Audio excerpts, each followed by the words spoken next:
पावसाळी पर्यटन करण्यासाठी मोठ्या संख्येने पर्यटक येत असतात। मात्र काही पर्यटक हुल्लडबाजी सुद्धा करतात असं सुद्धा दिसतंय। काही उत्साही पर्यटक टेकडीच्या काठावर जातात, टोकावर जातात आणि उभं राहतात आणि जीव धोक्यात घालून फोटो काढतात। त्यामुळे आता प्रशासनाने अशा अतिउत्साही पर्यटकांना आवरावं अशी मागणी केली जाते। आपण हे दृश्य पाहतोय।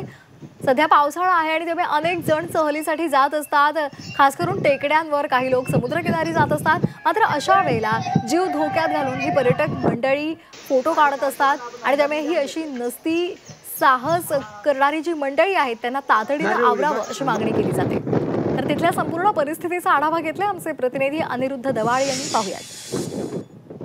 गेल्या 8 दिवसापासून चिखलदऱ्यामध्ये मोठ्या प्रमाणात पाऊस सुरू आहे। त्यामुळे पर्यटक जे आहेत ते सध्या चिखलदऱ्यात येत आहे। मी सध्या गाविलगड किल्ल्याच्या बाजूने उभा आहे। आपण जर इथे पाहिलं तर इथे मोठ्या प्रमाणात पर्यटक सध्या दाखल झालेले आहेत। मात्र काही पर्यटक जे आहेत ते जीवघेणी फोटोग्राफी इथे आपल्याला करताना पाहायला मिळत आहे। अगदी काठावर बसून पर्यटक जे आहेत ते इथे जीवघेणी फोटोग्राफी करत आहे। सध्या जर पाहिलं तर सध्या या ठिकाणी कुठल्याही प्रकारची सुरक्षा व्यवस्था जी आहे ती या ठिकाणी नाही आहे। बॅरिकेड्स जे आहेत ते लावायला पाहिजे ते लावलेले नाही आहेत। मात्र काही पर्यटक जे आहेत ते आपला जीव धोक्यात घालून अक्षरशः इथं फोटोग्राफी करत आहे आणि इथे जर पाहिलं तर काही पर्यटक हुल्लडबाजी सुद्धा करत असताना आपल्याला इथं पाहायला मिळत आहे। या चिखलदऱ्यामध्ये अनेकदा काही पर्यटकांचा जो आहे तो जीव सुद्धा गेल्याचा आपण इथे पाहिलेला आहे। आणि त्यामुळे अशा प्रकारची हुल्लडबाजी कशासाठी असा प्रश्न या निमित्तानं उपस्थित होतोय। व्हिडिओ जर्नलिस्ट सागर ताडेस्वामी आणि अनिरुद्ध दवाळे, झी मीडिया, चिखलदरा, अमरावती।